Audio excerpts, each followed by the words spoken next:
guys, it's Sunny. If you are new to my channel, my name is Sunny. I am a professional ballroom dancer. I've been in this industry my whole life, competing, teaching as an amateur, as a professional. I own the largest ballroom dance studio in the country for over 15 years. So I'm here today to share with you kind of an insider's perspective about the things that you might think or hear about the ballroom dance industry. So today I'm going to address the most hot button topic I have ever touched on my channel, which is the pros and cons of franchise studios and independent studios. So very hotly contested topic. If you disagree with what I'm saying, if you have something special you'd like to share about your studio, whether it's a franchise or independent studio, experiences you've had, pros and cons in those arenas, we'd all love to hear about that, including me, so make sure to comment below. We'd love to hear from you. Also, if you have any questions or need clarifications about anything I touch on today, make sure to comment, and I always address those. And if it's a super good question, I'll address it in a separate video so everyone can enjoy your answer. So, firstly, what is a franchise studio? Well, that's a nationwide studio where some of them are owned by the franchise, but kind of like McDonald's, most are owned by independently, meaning that business owner pays the franchise company for that name use, for their advertising, for their employee handbook, these sort of things, their business model, so to speak. And they pay a one-time franchise fee, and then they pay annual fees. That could be in the form of ad fees. Usually it's a royalty, which means you would pay a certain amount of your annual income to that company in payment for using their name, okay? So the prices for these things do vary a little bit. So the most common ones you might have heard of would be like an Arthur Murray, where the buy-in fee, last I checked, for the initial buy-in fee is $100,000. And then you pay a royalty fee each year of 10%, like at least last I checked, which is pretty recent. Arthur Murray, on the other hand, it's a cheaper buy-in. Or excuse me, Fred Astaire, cheaper buy-in, so $30,000 to $40,000, but you also pay royalties there. And so any of these kind of nationwide franchises, that's how that works, okay? What is an independent studio? Well, that means they are not associated with a national chain. They don't pay for that use of their name. There might be a few locations, but it's not a big giant corporation, okay? Often they're just owned by one person or one little family, maybe one couple, okay?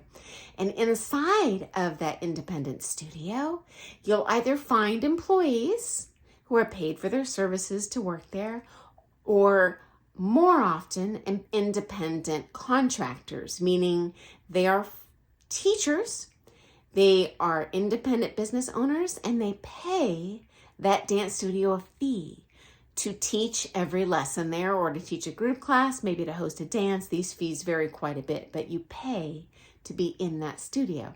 And occasionally there are studios, independent studios, that are a combo thereof. When I ran my ballroom dance studio, I started out with all employees, and maybe 10 years in, I switched to having employees and contractors to make ends meet. My personal preference was keeping just employees. I felt it made for a smoother, more supportive work environment, but it is difficult to make ends meet in this industry. You have a very high overhead with that big footprint, high electric bills, all that stuff, okay? So, for the record, I have never personally worked for a franchise studio. I've never owned a franchise studio. I've never taken lessons from a franchise studio. I have attended a franchise studio dance party.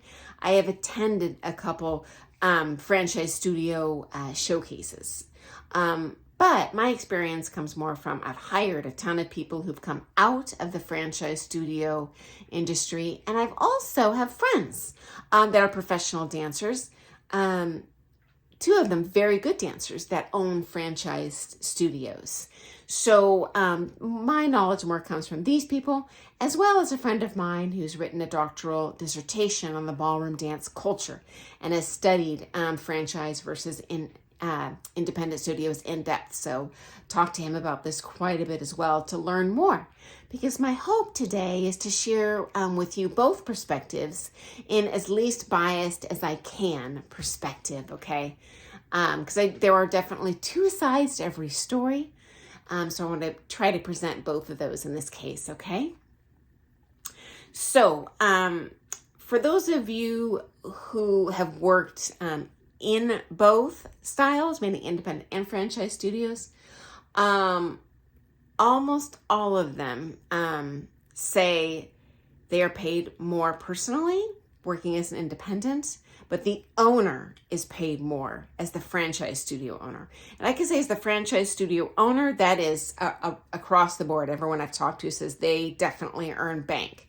The independent studios are generally living paycheck to paycheck, okay?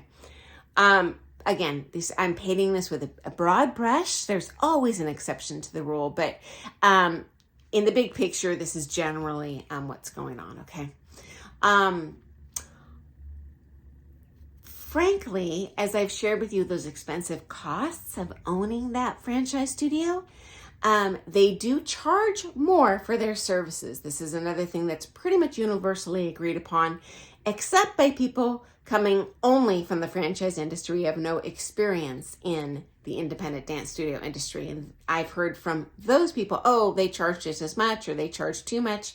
But from everyone who has worked in both, no, I hear that you definitely are charged more for lesser quality services in the chain studio. And again, this is from people that have worked and taken lessons both inside and outside. So it's not my personal perspective, although I do have my own opinions. This is from people who have lived in both worlds, okay? But if you take into consideration all that money they have to spend to operate that franchise, a 10% royalty fee in addition to their initial buy-in fee is huge. That's an immediate 10% increase over your overhead. That money has to come from somewhere, okay? There's nowhere else for it to come from other than paying the teachers less or charging the students more. More often charging the students more. The teachers when they start out aren't paid well, but they do become commissioned salespeople essentially, and so they can earn good money that way. So anyway, in my opinion, the ends do justify the means. It's not necessarily charging more out of greed. It's just because they need to make ends meet or they cannot continue to provide that service for their clients, okay? I have heard loads of negative evaluations and disrespect given towards the franchise studios from the independent studios. But the reality is those franchise studios are the most financially successful in the country. They have a massive clientele. They are very skilled at retaining clientele, in my opinion, more than the independent studios. So they must be doing something right to make it worth the customer's money, okay? So I was super curious about this because I as an independent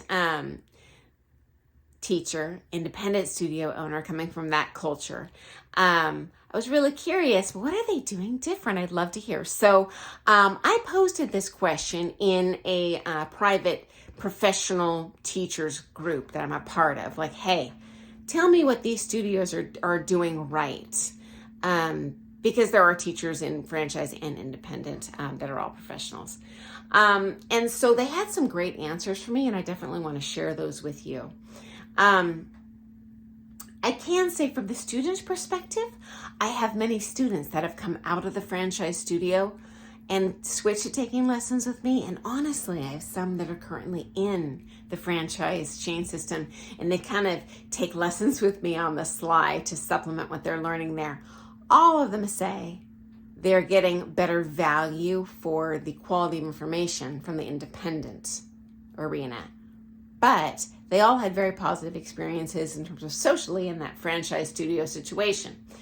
I've only had one student ever that I've known go from the independent studio to the franchise studio and say they had a satisfactory experience there where they felt they were getting their money's worth. So only one versus countless others, but the coin does toss both ways. And again, there are pros and cons to both for sure. So I have now once again gone over my 10-minute mark. I definitely have a lot to share on this, so I'm going to post more on this hot topic tomorrow. But before I share all those pros and cons, definitely comment below with your opinions. I love hearing from you. If you're interested in the content, please subscribe and tune in. Give me a thumbs up. Love having you here and have a good day. I'll see you tomorrow. Bye, guys.